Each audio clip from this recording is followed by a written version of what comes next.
আল্লাহ যে আছেন, আল্লাহ যে মানুষের এত কাছে, আল্লাহ যে দোয়া কবুল করেন, শোনেন, মানে আমি হৃদয় থেকে উপলব্ধি করেছি। এই কথাগুলো তো বোঝানো যাবে না, এগুলো তো আমি কোনো দলিল বা প্রমাণ দিয়ে আপনাকে বোঝাতে পারবো না। এটা আপনি ফেস করলে না, ফিল করলে বুঝতে পারবেন। সেজদায় দোয়া করতে করতে চোখের পানি ফেলার সাথে সাথে দেখা যায় যে নার্স এসে বলেছে আমাকে যে আর কাঁদতে হবে না, এই যে মেয়ের কান্না শোনেন। এমন হয়েছে আমার সাথে।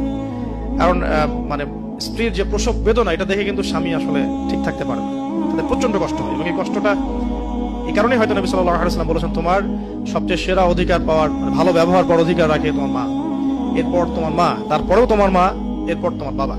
তো মায়ের এই যন্ত্রণা শুধু মায়েরাই বুঝতে পারবেন। তো আপনি যদি জান্নাত পেতে চান, মায়ের সেবা করেন, মায়ের খেদমত করেন, মাকে সন্তুষ্ট রাখেন, ইনশাআল্লাহ জান্নাত পেয়ে যাবেন ইনশাআল্লাহ। আর এই যুগে কিন্তু মা বাবার সাথে দাস দাসীর মতো আচরণ করা হয়। মায়ের হকটা কখনো নষ্ট করেন না। আর তার মেয়েদের প্রতি একটাই তাদের প্রতি আমার কনসেপ্ট অফ ভিউ হচ্ছে এরকম যে কঠিন হয়ে তাদের সাথে কোনো লাভ নাই। আসলে আদতে আলটিমেটলি কঠিন হয়ে কোনো লাভ নাই। দুই একদিন হয়তো ঝগড়াঝাটি হতে পারে, মনোমালিন্য হতে পারে, কিন্তু কঠিন হয়ে তাদেরকে লাইনে আনা খুব একটা যায় না। নরম হয়ে বুঝিয়ে সুজিয়েই, ভালো ব্যবহার, ভালোবাসা, মহব্বত দিয়েই সম্ভব ওদের মন জয় করা, আদারওয়াইজ সম্ভব না। তো খেয়াল রাখবেন এই বিষয়গুলো।